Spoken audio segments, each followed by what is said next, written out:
Let's understand how will you identify the gender.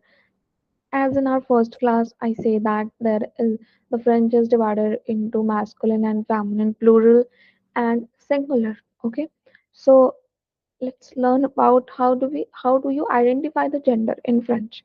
Basically, masculine nouns ends with e a u I s m e m e n t, but our main focus on the feminine noun. Most of the feminine noun ends with e. Okay, this is a very common way you can identify any masculine noun that it ends with e, but not necessarily.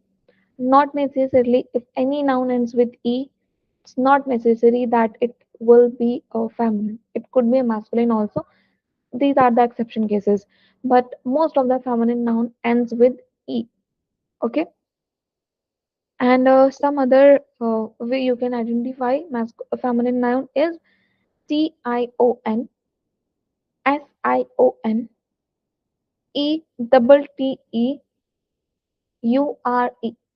okay, so mostly feminine noun ends with e, except the exception.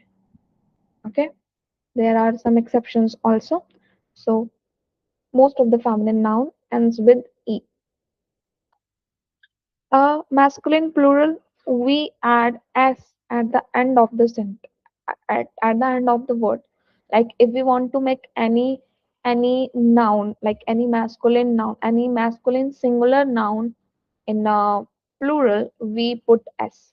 Okay, or any feminine plural, we put es. Okay,